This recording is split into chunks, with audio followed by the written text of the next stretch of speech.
హనుమంతుని గర్వాన్ని రాముడు తగ్గించాడని మీకు తెలుసా? అయితే ఎలానో చెప్తాను వినండి. రామసేతు నిర్మించే సమయంలో ఎలాంటి నిర్విఘ్నాలు జరగకూడదని ముందుగా ఆదిదేవుడైన శివుడికి పూజలు చేద్దామని రాముడు అంటాడు. పూజ చేయాలంటే లింగం కావాలి. శివలింగం నేను తెస్తాను స్వామి అని ఆంజనేయుడు అంటాడు. సరే ఆంజనేయ, సూర్యాస్తమయం కాకముందే నువ్వు ఇక్కడ ఉండాలి అని అంటాడు. సరే స్వామి అని కాశీ బయలుదేరాడు. లింగాన్ని తీసుకొని బయలుదేరాడు. కానీ అప్పటికే సూర్యాస్తమయం కావచ్చింది. రాముడు చూసి చూసి అతనే ఒక లింగాన్ని మట్టితో తయారు చేసి పూజలు చేశాడు. ఆంజనేయుడు అప్పటికే వచ్చి, స్వామి, మీరు నాకు అప్పచెప్పిన ఈ చిన్న పనిని కూడా నేను చేయలేను అనుకున్నారా? సరైన సమయంలో చేయలేనని మీరు ఈ పని మొదలుపెట్టారా అంటాడు.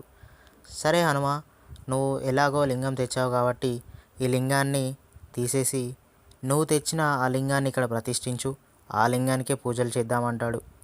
ఆంజనేయుడు తన బలమంతా ఉపయోగించి ఎంత లాగినా ఆ లింగం రాదు.